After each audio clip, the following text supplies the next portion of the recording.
하나님 말씀 신약성경 에베소서 1장 11절에서 11절입니다.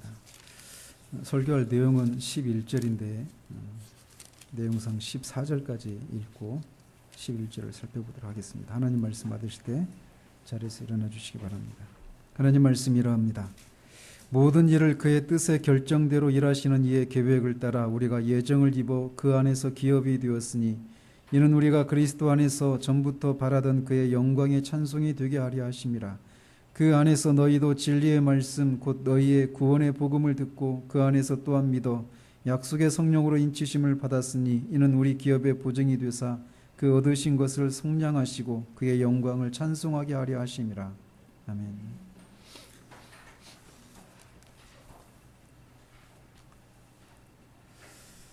지난주에는 하늘에 있는 것들과 땅에 있는 모든 것이 그리스도 안에서 재통일시키려고 하는 것이 하나님의 궁극적인 목적이다, 계획이다라고 하는 사실에 대해서 살폈습니다. 그러면서 그 하늘과 땅에 있는 모든 것이라고 하는 것은 모든 신자들, 땅에 있는 신자들, 하늘에 있는 신자들과 또 선한 천사들 그리고 자연 만물을 가리킨다라고 말씀드렸습니다. 그리고 그 날이 되면 그렇게 재통일이 되는 날이 되면 모든 신자들은 거룩하고 흠이 없는 상태로 영혼과 몸이 조화를 이루는 상태가 되고 또 사람들 사이에서도 조화가 이루어지게 되고 천사와 자연 만물 간에도 완전한 질서와 조화가 이루어진다는 사실을 말씀드렸습니다. 이런 하나님의 영원하고 궁극적인 계획은 반드시 이루어집니다. 그리고 하나님은 지금도 그것을 실천하고 계십니다. 그리고 우리의 삶도 이런 하나님의 영원하신 계획 안에 있습니다. 이것을 이해할 수 있도록 하나님은 우리에게 지혜와 총명을 주신 것입니다. 그러므로 우리는 세상에서 일어나는 각종 사건과 전쟁과 흉흉한 소식에 대한 것들을 듣고 읽는 것보다 이런 하나님의 궁극적인 계획과 목적에 대해서 말해주고 있는 성경을 읽는데 더 많은 시간을 드리도록 해야 합니다. 우리는 우리 앞에 어떤 삶이 앞으로 펼쳐질지 우리는 모릅니다. 그리고 장차 우리가 겪게 될 그런 미래의 그런 불확실한 일들은 우리를 위축되게 만들고 염려와 근심과 두려움에 사로잡히게 만들 수도 있습니다. 그러나 앞으로 일어나게 될 그런 불확실한 일들, 그것이 우리가 바라지 않는 일들이라고 하더라도 그 모든 일들은 이 영원하시고 궁극적인 하나님의 계획을 이루어 가시는 과정에서 일어나는 일이라고 하는 사실들을 우리는 기억해야 합니다. 어떤 과정을 통해서 우리가 그런 하나님의 궁극적인 계획에 도달하게 될지 모르지만 분명한 것은 우리가 그리스도 안에 있다면 우리는 이 하나님의 영원하신 계획과 목적에 반드시 완전한 질서와 조화를 이룬 모습으로 참여하게 될 것입니다.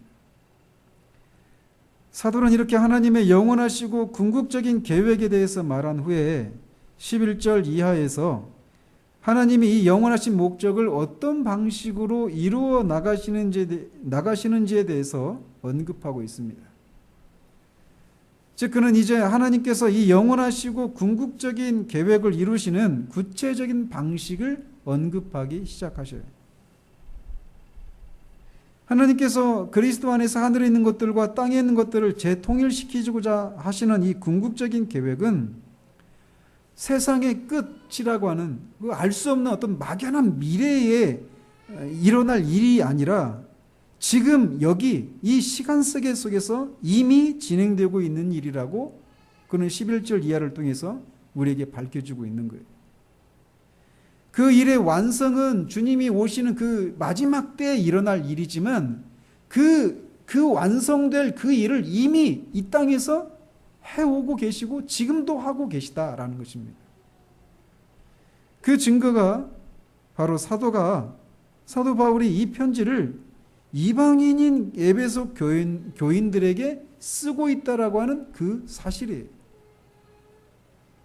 우리가 알다시피 사도 바울은 그의 말처럼 난지 8일 만에 할례를 받고 이스라엘 족속이고 베냐민 지파고 히브리인 중에 히브리인이라고 자처했던 정말 철저한 유대인이었습니다. 그런데 그런 유대인인 사도가 이방인들인 에베소 사람들에게 이 영광스러운 서신을 쓰고 있다라고 하는 사실, 이것이 하나님께서 그리스도 안에서 모든 만물을 재통일시키려고 하는 계획이 이미 진행되고 있다라고 하는 강력한 증거라는 거예요. 왜 유대인인 사도가 이방인인 이 에베소 교인들에게 이 하나님의 영원하신 계획, 또 그리스도를 통한 구원에 대한 얘기들, 이 에베소에서 다루고 있는 이런 모든 내용들을 그 에베소 교인들한테 편지하는 것이 왜 이 하나님의 궁극적인 계획과 목적이 지금 진행되고 있다라고 하는 강력한 증거인가? 이걸 우리가 살펴보려고 합니다. 우리가 지금 제가 말씀드린 것처럼 사도 바울은 유대인이에요. 그리고 이 편지를 받고 있는 에베소 교인들은 이방인들입니다. 즉 사도는 하나님께서 이 그리스도로 말미암아 그리스도 안에서 하늘과 땅에 있는 모든 것들을 재통일시키려고 하는 이 계획이 바로 유대인과 이방인들로 구성된 교회에서 가장 먼저 볼 수 있다라고 말하고 있다라는 겁니다.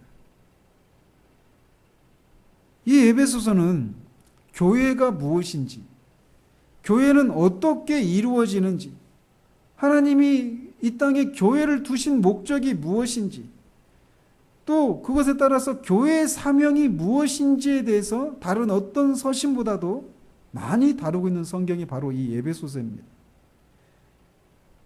특히 이제 우리가 1장 22절부터 나오는데 1장 말미에서부터 2장, 3장, 4장, 5장, 6장 딱 보면은 교회에 대한 얘기들이 이 에베소서만큼 많이 나오는 성경이 없어요. 그래서 이 에베소서를 교회의 서신이다 이렇게 부르기도 합니다. 그런데 에베소서에서 그렇게 많이 다루고 있는 이 하나님의 교회가 많은 면에서 하나님의 이 장대하고 웅장한 전 우주적인 계획, 즉 그리스도 안에서 하늘과 땅의 모든 만물의 질서와 조화를 회복시키려고 하는 이 궁극적인 계획에 대한 계획이 이미 이 땅에서 실천되고 있다라고 하는 강력한 증거라는 것입니다. 여러분들 중에서 어떤 분들은 방금 말씀드린 것처럼 22절에 가서야 교회라고 하는 말이 처음으로 나오는데 왜 갑자기 여기에서 교회를 언급하면서 교회가 하나님의 궁극적인 계획이 이미 이 땅에서 진행되고 있는 강력한 증거라고 말하고 있는가 이렇게 생각하실 수 있어요. 이것을 아는 데 있어서 우리말 성경은 조금 이것을 이해하는 데 좀 어려움이 있습니다. 그런데 이 원어를 보면 사도가 11절에서 그 안에서 기업이 되었으니 라고 이렇게 말을 하고 있고 또 13절을 보시면 그 안에서 너희도 라고 하는 이 말, 그 안에서 그 안에서 기업이 되었다 라고 한 이 말과 13절에 그 안에서 너희도 라고 한 이 말을 통해서 하나님의 이 영원하신 이 계획이 이미 실행에 옮겨지고 있다라고 하는 것을 보여주고 있다라는 겁니다. 사도가 여기서 그 안에서 기업이 되었다라고 할 때 그 대상이 누구를 가리키는지를 우리는 이해해야 하나님의 그 영원하신 계획이 이미 이 땅에서 실행되고 있구나라고 하는 것을 이해할 수 있어요. 사도는 그 안에서 기업이 된 두 그룹을 언급하고 있는데 그것은 11절과 12절에서 말하고 있는 우리라고 하는 이 사람들과 13절에서 말하고 있는 너희라고 하는 그 두 부류를 말하고 있습니다. 즉 사도는 우리와 너희를 구분하고 있어요. 그럼 여기서 우리가 누구이고 너희는 누구인가? 이거를 이해해야 지금 말하려고 하는 내용을 이해할 수 있단 말이죠. 여기서 너희는 누굴까요? 너무 명백하죠. 이 편지를 받고 있는 에베소에 있는 성도들이에요. 그리고 나중에 이 에베소서 처음에 서론에서 말씀드렸지만 이 서신은 에베소 교회만 읽으라고 기록한 성경이 아니라 다른 지역에 있는 교회들도 교회라면서 이렇게 볼 수 있도록 쓴 편지란 말이죠. 그래서 여기서 말하는 너희는 단지 에베소 교인들만이 아니라 다른 지역에 있는 그리스도인들도 해당이 되는 거예요. 특별히 이 에베소와 다른 지역에 있는 이 사람들은 다 이방인들입니다. 그래서 여기서 말하는 너희는 이방인인데 그리스도인이 된 사람들을 가리킨다라고 하는 것이 명백해요. 그러면 여기 그 11절과 12절에 보면 우리라고 하는 말이 나옵니다. 여기서 말하는 우리는 누구인가? 이렇게 생각할 수 있죠. 우리 하면 나와 너를 포함해서 우리 이렇게 말하잖아요. 그래서 여기서 말하는 우리는 에베소에 있는 그 성도들, 너희들과 편지를 쓰고 있는 나, 그렇게 해서 우리 이렇게 말한다라고 언뜻 생각할 수 있습니다. 즉 우리가 기업이 되었다라고 말할 때 그게 또 12절에 우리가 그리스도 안에서 전부터 바라던 이라고 할 때 그리스도 안에서 전부터 바라던 우리라고 말해서 그 우리가 이방인과 사도를 포함한 유대인이 이 그리스도인 전부를 가리킨다 이렇게 언뜻 생각할 수 있단 말이에요. 근데 실제로 우리가 앞에서 살펴봤지만 2절이나 뭐 앞에도 우리라고 하는 말이 계속 나와요. 2절, 3절 보면 거기서 말할 때 우리는 분명히 이 유대인과 이방인으로 된 모든 그리스도인 전체를 가리킨다라고 말할 수 있어요. 그런데 여기 11절과 12절에서 말하는 우리는 그런 의미의 우리가 아니라는 겁니다. 사도는 우리와 이 너희를 구분해서 말하고 있어요. 그걸 어떻게 할 수 있느냐? 문맥을 따라서 알아야 된다는 겁니다. 어떤 문맥 속에서는 우리가 말씀드린 것처럼 유대인과 이방인 전체를 가리키는 말이 될 수 있어요. 그렇지만 어떤 문맥 속에서는 우리는 사도가 속해 있는 그룹, 그런 의미의 우리예요. 근데 말씀드린 것처럼 사도는 유대인이란 말이에요. 여기서 말하는 우리는 그런 의미에서 11절과 12절에서 말하는 우리는 그런 의미에서 유대인인데 그리스도인 된 사람들 이렇게 말할 수 있습니다. 그걸 어떻게 할 수 있느냐? 12절에 보시면 이는 우리가 그리스도 안에서 전부터 바라던 이렇게 말하고 있어요. 근데 우리는 그리스도를 기다리고 그리스도를 통해서 이루실 그런 모든 일들을 바랄 수 있는 사람들은 누구입니까? 오직 유대인뿐이에요. 이방인들은 그 유대인으로부터 그리스도가 누구시고 그리스도가 어떤 일을 하셨는지를 듣고 나서 그리스도 안에 있는 것들을 바랄 수 있었던 사람들이에요. 그런 면에서 12절에서 말하고 있는 우리는 그리스도 안에서 전부터 바라던 그리스도 안에서 있는 그런 것들을 소망할 수 있었던 사람들은 유대인을 가리킨다라고 말할 수 있다는 말이에요.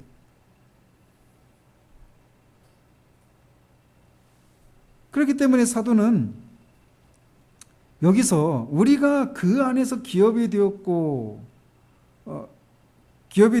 할 때 또는 12절에 우리가 그리스도 안에서 전부터 바라던 이라고 말할 때 그 우리는 유대인을 가리킨다라고 할 수 있습니다. 따라서 그 안에서 우리가 그 안에서 기업이 되었다라고 11절에서 말하고 있어요. 근데 우리는 말씀드린 것처럼 유대인이에요. 유대인이 그 안에서 그리스도 안에서 기업이 되었다 이렇게 11절에서 말하고 있어요. 그러면서 또 13절에서 그 안에서 너희도 기업이 되었다 이렇게 말하고 있다라는 거예요. 그러니까 우리말 성경이 이렇게 11절과 13절 이렇게 동떨어져 있어서 그 의미를 이해하기가 쉽지 않아요. 근데 원어나 그 원어를 번역한 다른 영어 성경들을 보면 이 우리와 너희가 그 안에서 기업이 되었다 이렇게 말하고 있다라는 거예요. 그래서 우리와 너희를 구분해서 말하고 있다라고 하는 것을 알 수 있다라는 겁니다. 그래서 우리가 그 안에서 기업이 되었고 그 안에서 너희도 기업이 되었다, 이렇게 말하고 있는 셈이라는 겁니다. 즉 사도는 여기서 교회라고 하는 말을 분명하게 사용하고 있지는 않지만 우리와 너희가 기업이 되었다라고 하는 이 말을 통해서 유대인과 이방인으로 구성된 교회를 가리키고 있는 것이 분명하다는 겁니다. 이 교회라고 하는 주제는 말씀드린 것처럼 에베소서의 중요한 주제 중에 하나입니다. 교회에 대해서 나중에 살피겠지만 3장에서 사도는 교회를 가리켜서 다른 세대에서는 하나님의 아들들에게 알리지 않았던 하나님의 은혜의 경륜이다 라고 말을 합니다. 다른 세대에게는 교회가 무엇인지를 알리지 않았다라는 거예요. 근데 그 교회가 하나님의 은혜의 경륜이라는 겁니다. 하나님이 구원하시고자 하시는 그 하나님의 구원 계획의 한 기관이요, 방편이 교회라는 거예요. 근데 전에는 그런 것을 알리지 않았다는 겁니다. 그러나 이제 거룩한 사도들과 선지자들에게 성령으로 나타내셨다는 것. 왜? 이는 이방인들이 복음으로 말미암아 그리스도 예수 안에서 함께 상속자가 되고 함께 지체가 되고 함께 약속에 참여하는 자가 되도록 하기 위한 것이다 라고 이 3장 5절 6절에서 말을 하고 있어요. 이방인들이 누구와 함께 상속자가 됩니까? 누구와 함께 지체가 되고 누구와 함께 약속에 참여하는 자가 되도록 합니까? 바로 유대인이에요. 유대인과 함께 이방인이 예수 안에서 함께 상속자가 되고 유대인과 함께 그리스도의 지체가 되고 유대인과 함께 약속에 참여하는 자가 되도록 하기 위해서 성령을 통해서 거룩한 선지자와 전에는 나타내지 않았던 하나님의 은혜의 경륜을 이제 선지자들과 사도들을 통해서 나타냈다, 이렇게 말하고 있는 거예요. 그러면서 사도는 자신이 이 일의 일꾼이 되었다. 이 일이 뭡니까? 즉 이방인들이 예수 그리스도에 대한 이 복음을 듣고 구원에 이룰 수 있는, 기업이 될 수 있는 그런 일에 약속에 참여하고 지체가 되고 예수와 함께 상속자가 될 수 있도록 일꾼이 되었다라고 말하고 있어요. 즉 한마디로 사도는 이방인의 사도인 겁니다. 그러면서 사도는 로마서 11장 13절에서 내가 이방인인 너희에게 말하노라, 내가 이방인의 사도인 만큼 내 직분을 영광스럽게 여긴다라고 말하고 있어요. 우리는 사도 바울이 자신의 이방인의 사도 직분을, 자신이 이방인의 사도라고 하는 그런 직분을 얻은 것을 영광스럽게 여긴다라고 하는 말을 그냥 쉽게 지나쳐 버릴 수 있습니다. 그러나 앞에서도 제가 말씀드린 것처럼 그는 철저한 유대인이었어요.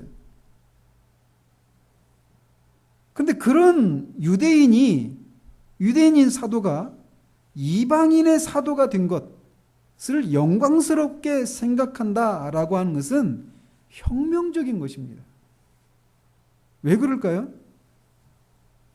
말씀드린 것처럼 그가 이방인의 사도가 된 것은 이방인들이 자신처럼 예수 그리스도를 믿어 구원을 받고 하나님의 기업이 되도록 하기 위함이에요. 그런데 당시 유대인들에게 있어서 이방인은 개와 같은 존재였어요. 지옥의 땔감으로 쓰이기 위해서 창조한 피조물에 불과하다라고 하는 생각이 유대인들이 가지고 있었던 생각이었단 말이에요. 근데 그런 그가 이방인들, 지옥의 땔감이고 개에 불과한 그런 이방인들이 자기와 함께 상속자가 되고 그리스도의 지체가 되고 약속에 참여하는 자가 될 수 있도록 하기 위한 사도가 된 것을 영광스럽게 생각한다라고 말하고 있다는 거예요. 이거는 정말 생각할 수 없는 그 혁명적인 일이에요. 사도에게 있어서는 정말 혁명적인 일입니다. 사도 베드로가 처음에 고넬료에게 복음을 전하기 위해서 하나님이 환상을 보이셨잖아요. 근데 이방인과 교제하는 것이 금지되어 있었단 말이에요. 그가 그 일을 하는 데 있어서 얼마나 어려움이 있었습니까? 처음에. 그것을 이해하는데.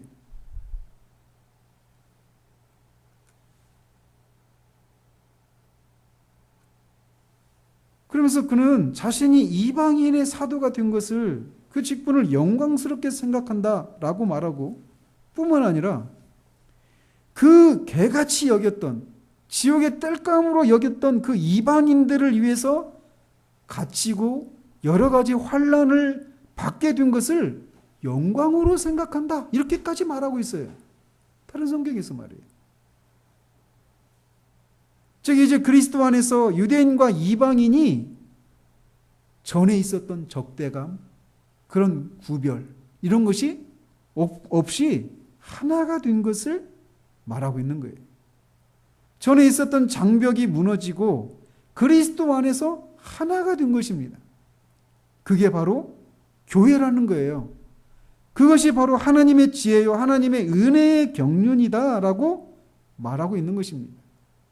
전에는 그것을 알리시지 않았지만 이제 성령을 통해서 선지자들과 사도들에게 나타내 주셨다라는 겁니다.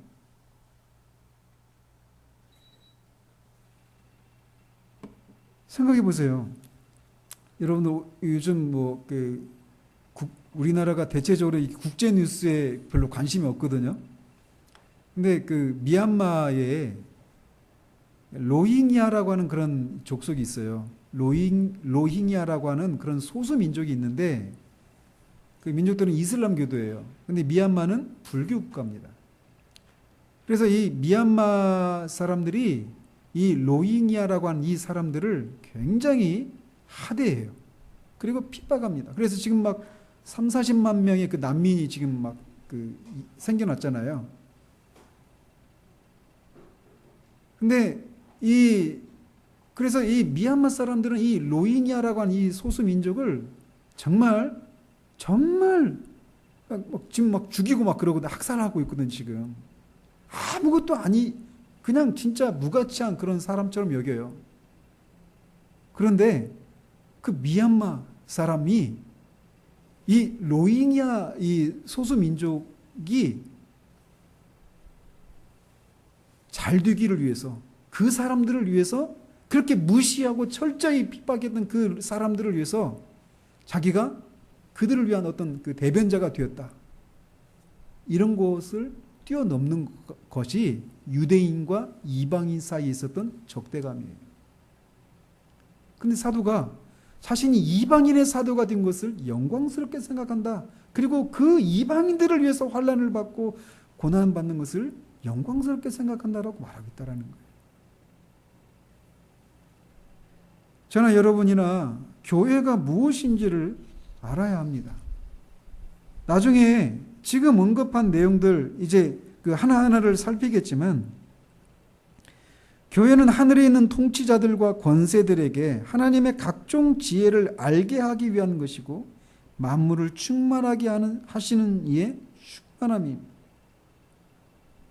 절대로 조화를 이룰 수 없었던 이방인과 유대인을 그리스도 안에서 하나가 되게 하신 것, 그것은 바로 하나님께서 그리스도 안에서 모든 만물을 재통일하시려고 하시는 하나님의 영원하신 계획이 이미 지금 이 땅에서 실행되고 있다라고 하는 강력한 증거라는 겁니다.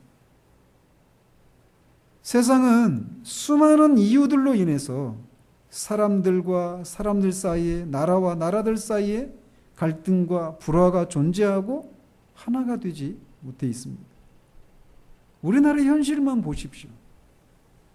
우리나라 안에서도 노동자와 사용자 간에 얼마나 갈등과 불화가 존재합니까?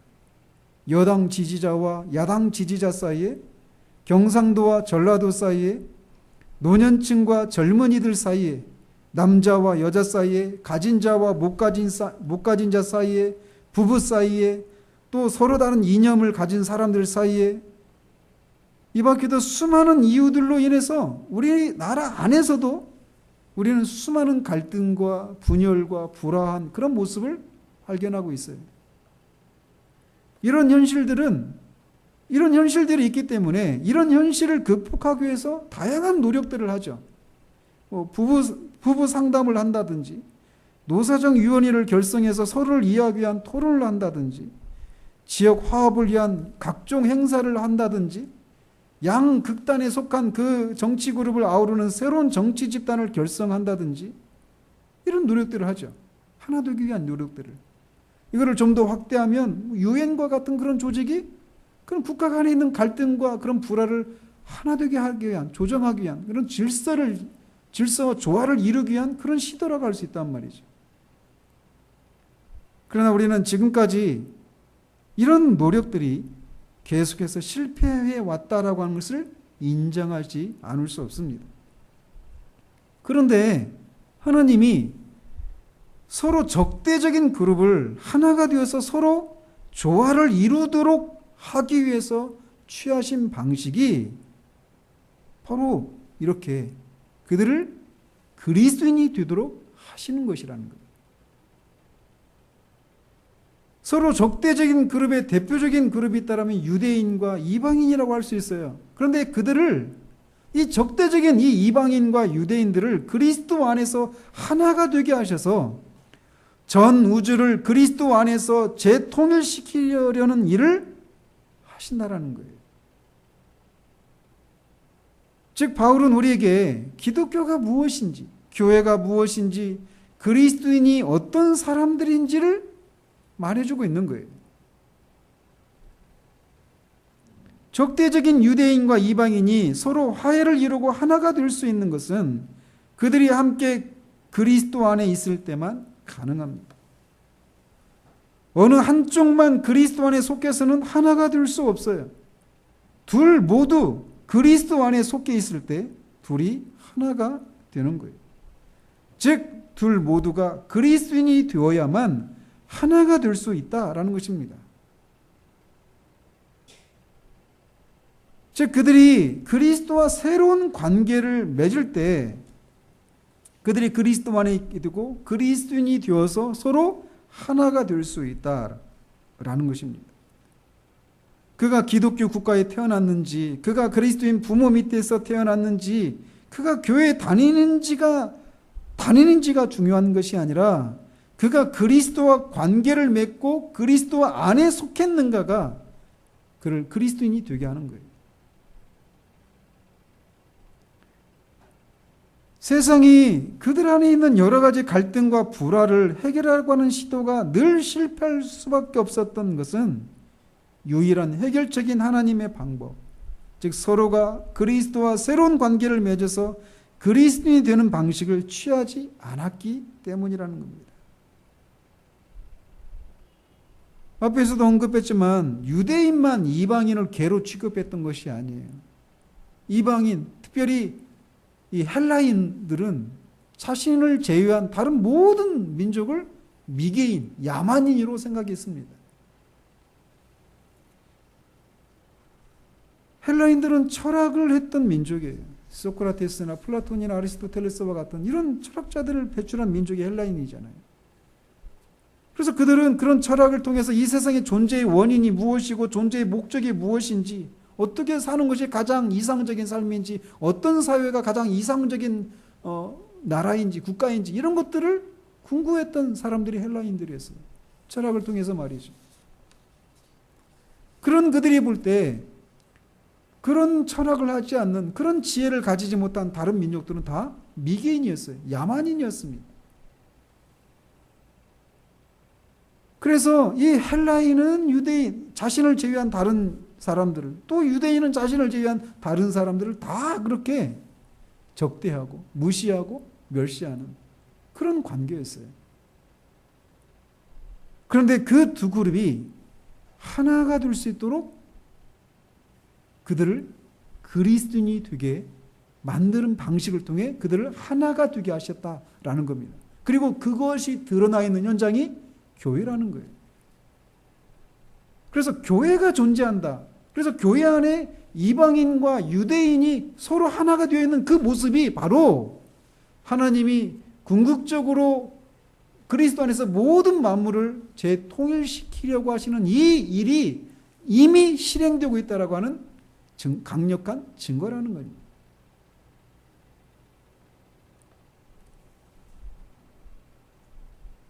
거듭 말씀드리지만 우리가 서로 하나가 되는 길도 서로가 그리스도 안에 속하는 길 이외에는 없습니다. 서로의 간격을 좁히려는 여러 가지 시도들을 하지만 그것이 궁극적인 해결책이 되지 못해요. 이것이 우리의 눈물과 탄식의 이유이기도 하죠. 도무지 하나 될 수 없는 유대인과 이방인을 화해시키고 하나가 되도록 하시기 위해서 하나님의 사랑하시는 분이 이 땅에 오셨습니다. 그리고 유대인과 이방인을 위해서 십자가에서 피를 흘리시고 죽으셨어요. 그분은 유대인이 자랑하는 그 율법의 정죄를 받아서 십자가에서 하나님의 저주를 받아 죽으셨습니다. 성경은 그가 십자가에서 하나님의 저주를 받으신 것은 그 자신의 죄 때문이 아니라 유대인과 이방인들의 죄 때문이라고 말합니다. 이방인은 물론이거니와 전부터 그리스도를 바라던 유대인들도 하나님 앞에 모두 죄인이라고 성경은 말하고 있어요.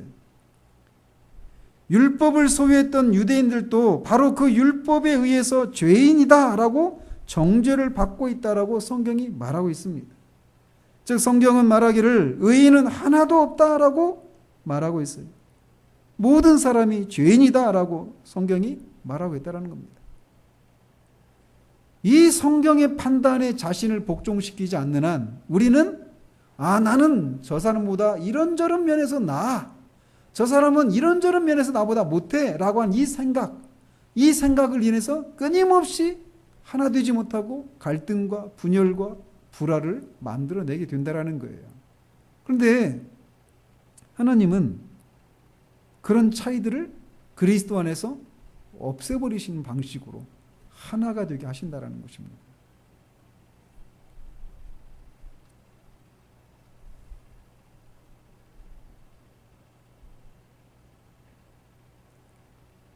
어제 저는 이렇게 가족들을 만날 기회가 있었는데 한 가족이 막 자기는 도무지 이해할 수가 없다라는 거예요. 뭘 이해를 못했느냐면 자기 그 초등학교 그 동창이 그분 말로 이제 명색이 의사인데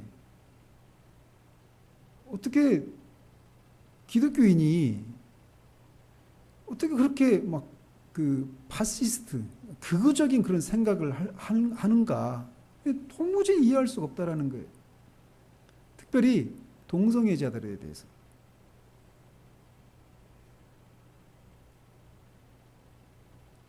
동성애에 대해서 이제 그분을 믿지 않는 분이니까 동성애에 대해서는 세상 사람들이 갖고 있는 그런 견해들을 가지고 있어요. 이건 죄가 아니다. 근데 이제 제가 말씀드리고 싶은 건 저는 동성애가 죄라고 분명히 믿어요. 성경이 말하는 대로. 근데 동성애를 반대하는 교회에서 보이는 그 관점에 대해서는 좀 동의를 하지 않습니다. 어떤 면에서 그러느냐. 동성애는 분명히 하나님이 금하고 있는 죄예요. 분명합니다, 이건.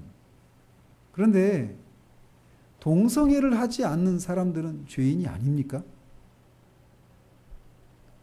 이 관점을 교회가 놓치고 있다는 거예요.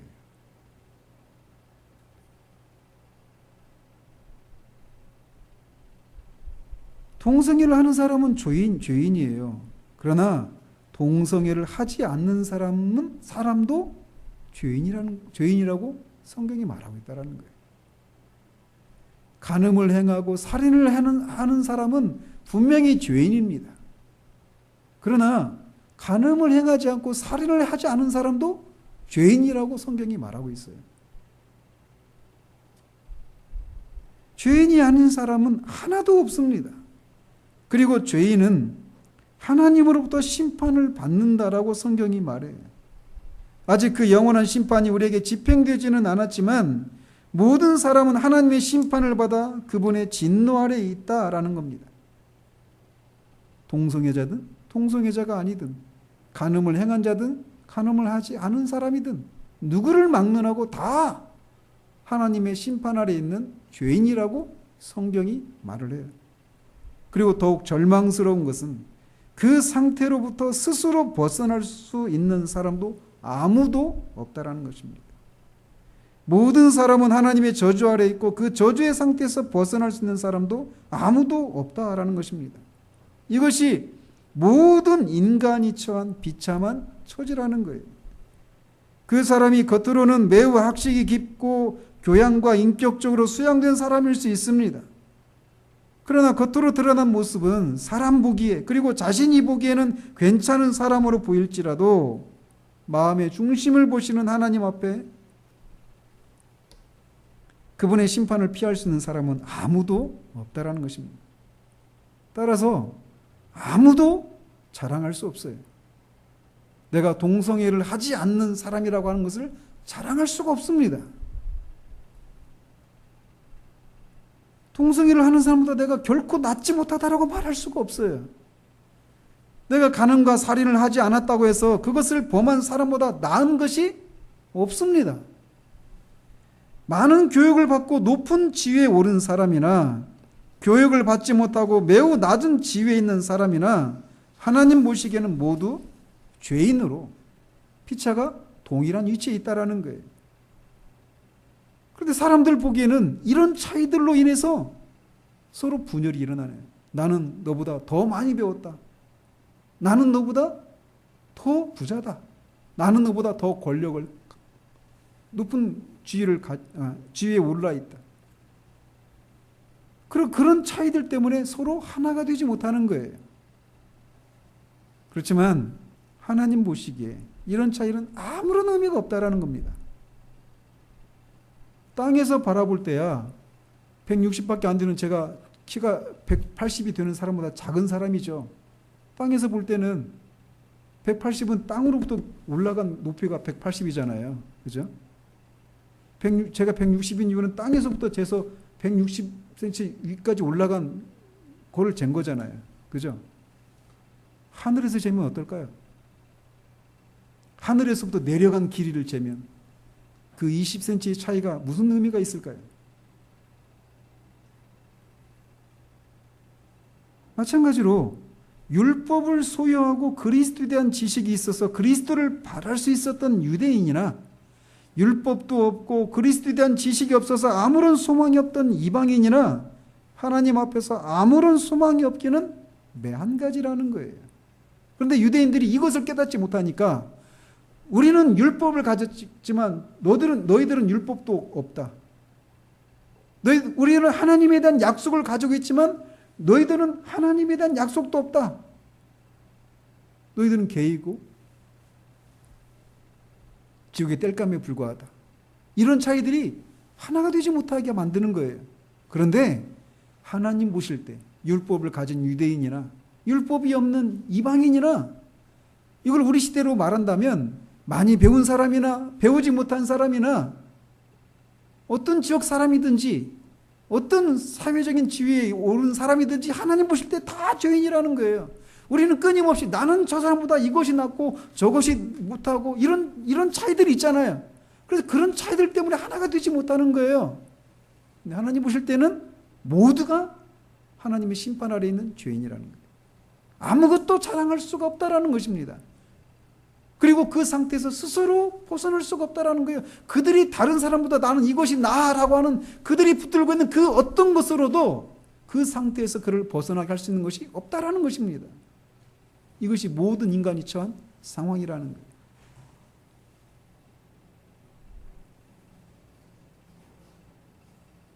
한번 우리의 삶을 돌아보십시오. 우리는 얼마나 다양한 어떤 기준들로 서로 하나가 되지 못하고 자신을 다른 사람들과 구분시켜서 그것을 가지면 우월해지고 없으면 열등감을 가지는 그런 삶을 살아왔는지 말이죠.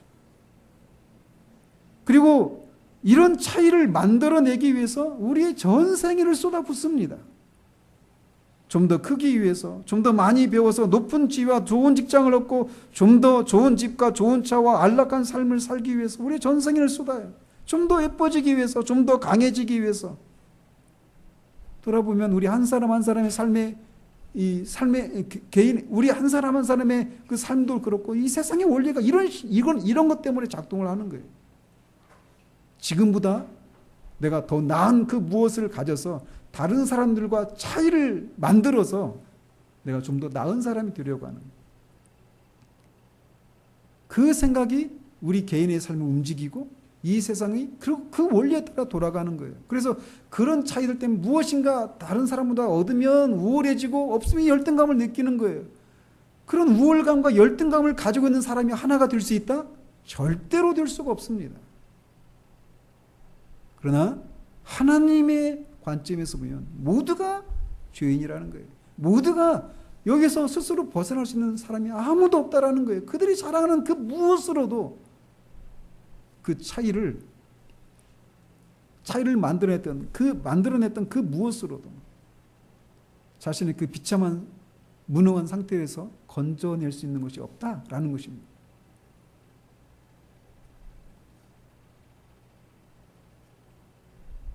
그런데 그게 세상이에요. 그런데 그리스도께서 오셨습니다. 그리고 율법의 정죄를 받아 하나님의 심판과 저주 아래 있던 유대인과 이방인들을 위해서 십자가에서 그분의 피를 대신 흘리시고 죽으셨습니다. 율법을 소유하고 그리스도를 기다리던 유대인이나 그것이 없던 이방인이나 하나님의 심판에서 벗어날 수 있는 유일한 길은 오직 그리스도의 피밖에 없습니다. 그리스도의 피 이외에는 하나님의 심판 아래 있어 하나님과 불화 중인 유대인과 이방인이 화해할 수 있는 길은 없습니다. 하나님과 화해할 수 있는 유일한 길은 그리스도의 피 이외에는 없습니다. 유대인이나 이방인이나 이렇게 그리스도의 피를 통해서 하나님과 화해를 이룰 수밖에 없는 그런 상태라고 하는 그 사실을 깨닫는 것, 그리고 내가 자랑했던 그것도 이 하나님과의 화해를 이루어낼 수 있는 것이 아니구나 라고 하는 것을 깨닫는 것, 거기서부터 하나님이 출발하는 거예요. 뿐만 아니라 그 유대인이나 이방인이 거듭남을 통해서 새로운 본성을 받아야 한다라고 하는 것에 있어서도 둘의 위치는 똑같습니다. 그렇기 때문에 사도는 우리가 그 안에서 너희도라고 하는 말을 통해서 유대인이나 이방인이나 그리스도 안에서 동일한 위치에 있다라고 하는 것을 말해주고 있는 거예요. 그들을 구분시켰던 그 모든 차이들이 아무것도 아니라고 하는 것을 말해주고 있는 겁니다. 이렇게 이방인과 유대인이 그리스도 안에 함께 속해 교회를 이루고 있다라고 하는 이 사실이야말로 하나님께서 궁극적으로 이루실 그리스도 안에서의 재통일에 대한 강력한 증거이고 그 일은 이미 진행되고 있다라는 것입니다. 그렇다면 사도가 그리스도 안에 있는 이방인과 유대인이 하나가 된 이유를 무엇이라고 말하고 있습니까? 그것은 11절에 있는 것처럼 유대인과 이방인이 그 안에서 기업이 되었기 때문입니다. 여러분이 보고 있는 것처럼 우리말 성경에는 그 안에서 기업이 되었다 이렇게 번역하고 있죠. 기업이 되었다라고 하니까 이게 수동태입니까? 능동태입니까? 수동태죠. 실제로 그 원어가 에클레로세멘이라고 하는 그런 말인데 그 단어는 클레로라고 하는 단어의 단순 수동태예요. 그래서 수동태로 번역을 했어요, 이거를. 그러니까 이 클레로라고 하는 이 말은 기업으로 번역된 이 말은 어떤 할당금이나 어떤 것을 이렇게 걸고 얻어낸 그 무엇 이렇게 번역할 수 있는 겁니다. 그러니까 우리가 기업이 되었다는 얘기는 어떤 할당금을 걸고 기업이 된 거예요. 뭡니까 그러면? 그리스도의 피라고 하는 것을 걸고 우리가 하나님의 기업이 되었다 이렇게 번역할 수 있어요. 그래서 실제로 우리 성경에는 기업이 되었다라고 할 때 그 기업이 되었다라고 할 때 누구의 기업이 되었다라고 번역하고 있는 거예요? 하나님의 기업이 되었다. 누가? 유대인과 이방인 그리스도인이 이방인인 그리스도인들이 하나님이 기업이 되었다. 이렇게 번역하고 있는 것처럼 보여요. 그렇게 번역을 했어요. 근데 왜 그렇게 번역을 했어요? 이게 말씀드린 것처럼 수동태로 되어 있으니까 기업을 얻었다라고 말하지 않고 기업이 되었다 이렇게 번역하고 있는 거예요. 수동태니까 이 단어를 보면. 그리고 뿐만 아니라 모든 일을 그의 뜻의 결정대로 일하시는 이의 계획을 따라 우리가 기업이 되었다 이렇게 말하고 있어서 더욱더 이것이 기업을 얻었다라고 번역할 수 없고 기업이 되었다라고 번역을 해야 된다라고 생각해서 이렇게 번역을 한 거예요. 우리가 하나님의 기업이 된 것이 우리의 어떤 노력이나 공로 때문에 기업이 된 것이 아니라는 것이죠. 그래서 수동태로 번역을 한 거예요. 그런데 이 단어 자체만 보면 수동태이기 때문에 그리고 모든 일을 그의 뜻의 결정대로 일하시는 이의 계획을 따라서 기업이 되었으니까 이렇게 기업이 되었다 이렇게 번역해야 되는 것처럼 보여요. 그렇지만 그 단어가 사용된 문맥을 생각하면 기업이 되었다라고 번역하는 것보다 기업을 얻었다 혹은 상속자가 되었다 소유자들이 되었다 이렇게 번역하는 것이 더 올바른 번역이다라고 할 수 있다는 거예요. 나중에 우리가 살펴보겠지만 14절에 보면 성령으로 인치신 이유를 말하면서 뭐라고 말하고 있습니까? 우리 기업의 보증이 되사 그 얻으신 것을 속량하시고 이렇게 말하고 있어요. 여기서 말하는 게 뭡니까? 왜 14절을 뜬금없이 얘기하느냐면 이 3절에서 14절까지가 한 문장이에요. 우리말 성경에는 한 문장처럼 안 보이죠. 원어를 보면 3절에서 14절까지가 한 문장입니다. 엄청 길죠? 이게 한 호흡에 읽을 수 없는 길이의 문장이에요. 그러니까 여기서 말하는 기업이 뒤에 있는 14절 이것과 연관이 되어 있어요. 근데 보세요. 14절에 우리 기업의 보증이 되사라고 말할 때 그게 우리가 하나님의 기업이 된 것이다라고 하는 것을 보증하기 위해서 성령을 주신 것으로 이렇게 해석을 해야 되는지 아니면 우리가 기업으로 얻은 것에 대한 우리가 기업으로 얻을 것에 대한 보증으로 성령을 주셨다 이렇게 해석을 해야 되는지 전자입니까 후자입니까? 후자예요 후자. 그죠? 우리가 얻은 기업에 대한 보증으로 그걸 우리가 확실히 얻을 것을 보증하기 위해서 성령을 주셨다 이렇게 말하고 있는 거예요. 그리고 또 18절에 보십시오. 18절에도 보면 너희 마음의 눈을 밝히사 그의 부르심의 소망이 무엇이며 성도 안에서 그 기업의 영광이 풍성함이 무엇이며 이것을 알도록 하기 위해서 하나님께 기도한다라고 말하고 있어요. 즉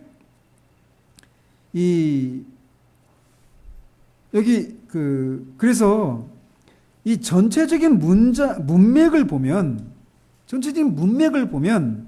11절에서 말하고 있는 기업이 되었다라고 할 때 그 의미는 우리가 그리스도 안에서 기업을 얻었다라고 번역하는 것이 올바른 번역이라고 할 수 있다는 겁니다. 물론 모든 그리스도인들은 하나님의 기업입니다. 이것도 놀라운 거거든요. 우리가 하나님의 기업이다라고 하는 것. 스스로 계시는 완전하신 모든 것이 어려운 말로 자충족하시는 그런 하나님이 우리가 그런 하나님의 기업이 되었다. 말이 됩니까? 우리가 없어도 하나님이신 완전한 하나님이 우리가 그분의 기업이 되었다. 이거는 너무나 놀라운 은혜예요. 그래서 모든 그리스도인이 하나님의 기업이다 이렇게 말하고 있어. 다른 성경에서도 분명히. 그러나 여기서 말하고 있는 것은 그런 의미가 아니라 우리가 그리스도 안에서 기업을 얻었다라고 말하고 있다는 겁니다. 그래서 11절을 바르게 번역하면 그 안에서 기업이 되었다가 아니라 그 안에서 기업을 얻었으니 라고 말하고 있는 거예요. 즉 그리스도인은 상속자라는 거예요. 어떤 것을 소유한 사람들이라는 것입니다. 어떤 기업을 얻었습니까? 다른 문맥들을 다른 성경들을 보면 하나님 나라의 기업을 우리가 받은 자들이다 이렇게 말하고 있어요. 그런데 우리가 기업이 됐을 뿐만 아니라 기업을 얻었을 뿐만 아니라 너희도 기업을 얻었다라고 말하고 있어요. 유대인도 이방인도 그리스도 안에서 하나님 나라의 기업을 함께 얻었다라고 말하고 있어요. 그래서 아까 그 3장 5절 6절에서 말한 것처럼 그 예수와 함께 이방인과 함께 예수님과 함께 상속자가 되고 함께 지체가 되고 함께 약속에 참여한 자가 되었다 이렇게 말하고 있는 이유가 바로 거기에 있는 거예요. 즉 전에 지옥의 땔감이라고 개 같은 그런 죄송합니다. 개 같은 그런 존재라고 여겼던 그 이방인들이 이제 자신과 같이 유대인인 자신과 같이 이제 하나님 나라의 기업을 얻은 사람이 되었다라고 말하고 있다라는 거예요. 즉 유대인과 이방인이 하나가 될 수 있는 것은 그 두 부류의 사람이 적대적인 사람이 그리스도 안에서 하나가 되었을 뿐만 아니라 같은 기업을 같은 그런 상속 재산을 소유한 사람이 되었다라는 거예요.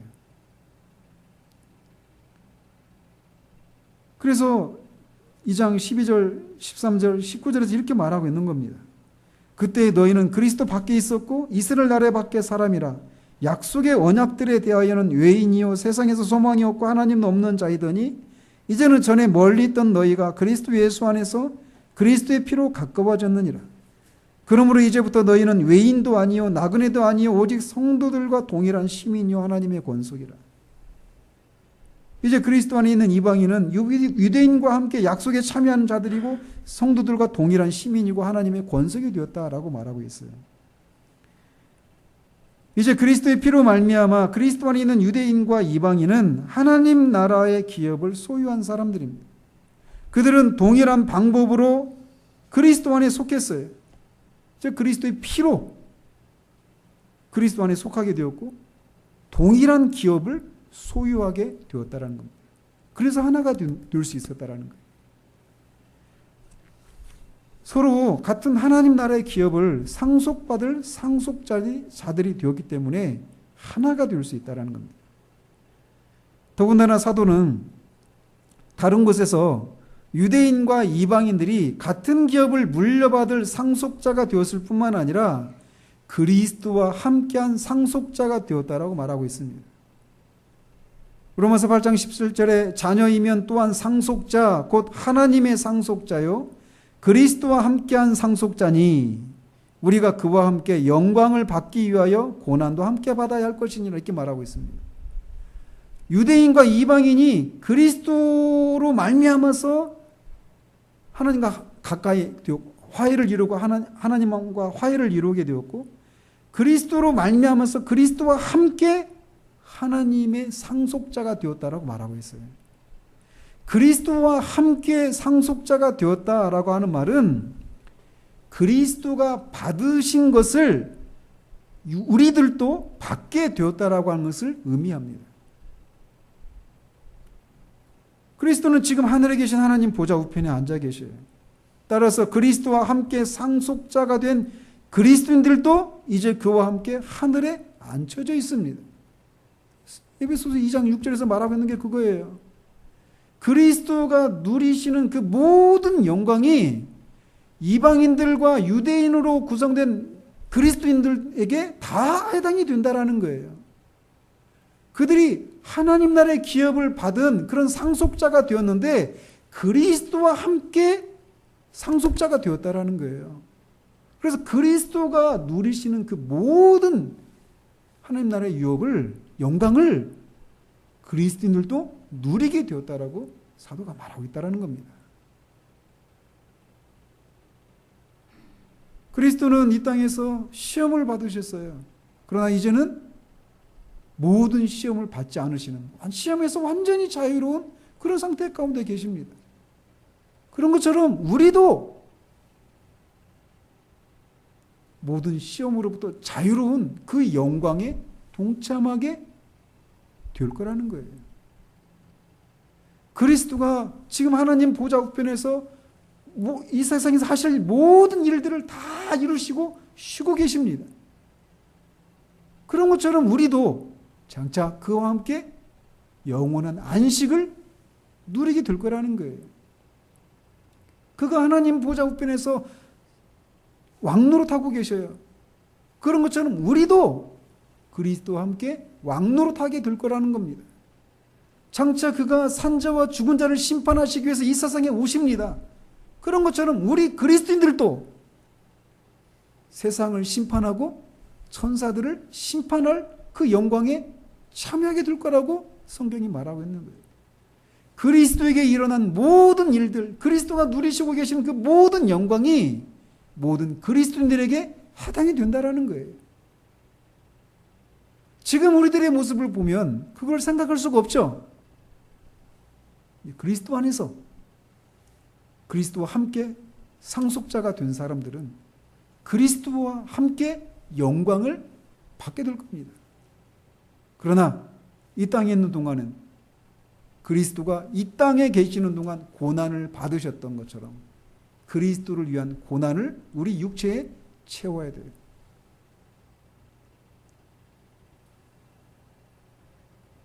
그러나 우리가 이 땅에서 그리스도를 위한 고난을 우리 육체에 채우는 일과 장차 그리스도 안에서 누리게 될 그 영광에 동참하는 것을 비교하면 우리가 지금 받고 있는 이 고난은 무거운 것이 아니라는 거예요.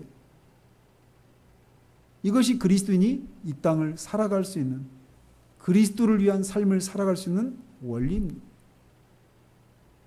그리스도인이 그리스도와 함께한 상속자가 되어서 그리스도가 누리시는 그 영광에 참여할 것을 아는 것, 그 영광스러운 것과 지금 우리가 치러야 될 그런 고난을 비교하는 거예요. 근데 고난보다 영광이 더 커요. 그래서 거기서 우리가 위로를 받고 소망을 품고 이 땅을 지날 수 있는 거예요.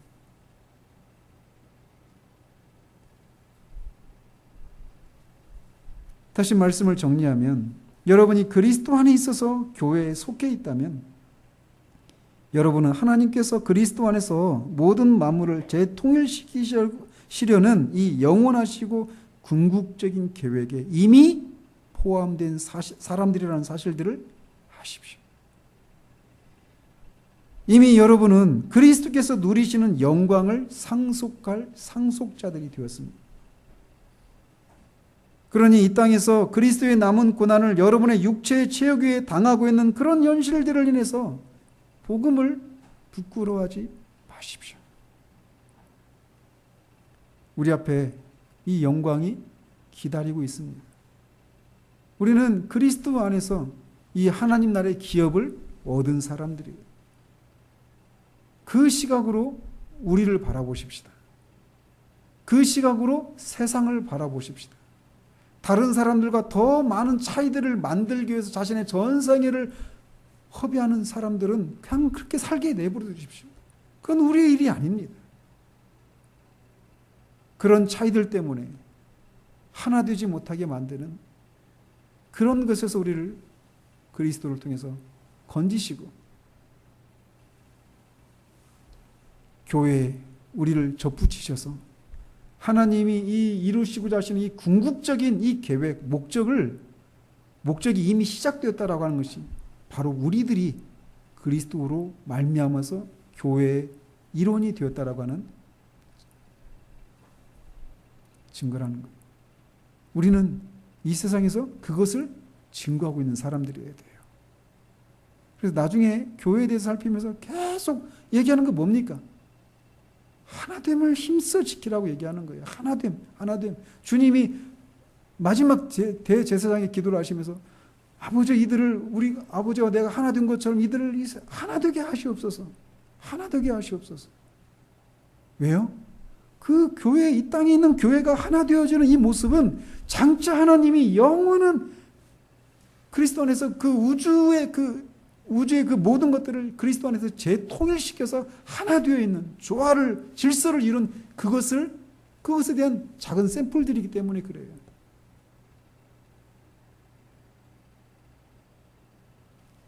하나님이 이 일을 하셨습니다. 우리는 단지 그냥 예수 그리스도를 믿고 죄 사함을 받고 하나님의 심판에서 벗어났다 이런 정도에 해당되는 사람이 아니에요. 그것을 포함하죠. 그러나 그 이상입니다. 이 영광스러움들을 우리가 자주 묵상하십시다. 우리는 이 영원한 계획에 이미 동참되어 있는 사람들이고 그리스도와 함께한 상속자들이 되었기 때문에 이 영광을 우리가 누리게 될 것을 생각하면서 이 세상을 그런 시각으로 바라보십시다. 그런 은혜가 있어서 정말 하나님이 하신 일들이 정말 이 하늘에 있는 통치자들과 땅에 있는 권세자들에게 하나님이 얼마나 지혜로운 분이신가를 드러내는 그런 통로가 되는 우리 모두가 되기를 우리 주님 이름으로 축원드립니다. 기도하겠습니다. 하나님 아버지, 우리에게 지혜와 총명을 더해 주시옵소서.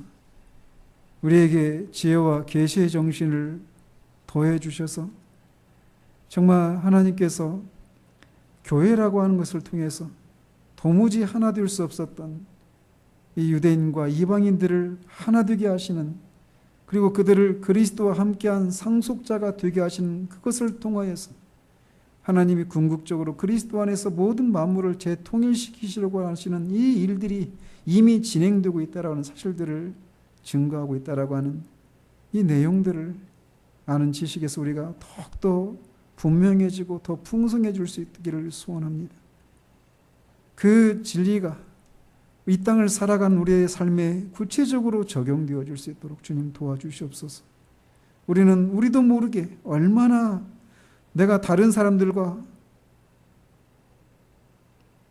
차이를 만들어낸 그 무엇을 이루기 위하여서, 얻기 위하여서 우리들의 삶을 다 거기에 소비하고, 그러면서 그것을 얻으면 우월해지고 얻지 못하면 열등감을 가지는 가운데서 서로 간에 그런 하나 되지 못한 불화와 갈등의 모습을 드러내며 사는 것이 우리들의 삶인 경우들이 얼마나 많이 있는지. 그러나 그런 데에서 우리를 건져내셔서 그리스도 안에서 하나 되게 하시고 그리스도와 함께한 상속자가 되게 하신 이 하나님의 놀라운 일들을 우리가 정말 더욱더 분명하게 알아서 그 영광스러움을 이 땅에서부터 누리고 그 일을 행하신 하나님의 지혜가 얼마나 놀라운지를 드러내는 그런 삶을 살아가는 우리들 될 수 있도록 주님 도와주시기를 원합니다. 예수 그리스도 이름으로 기도합니다. 아멘.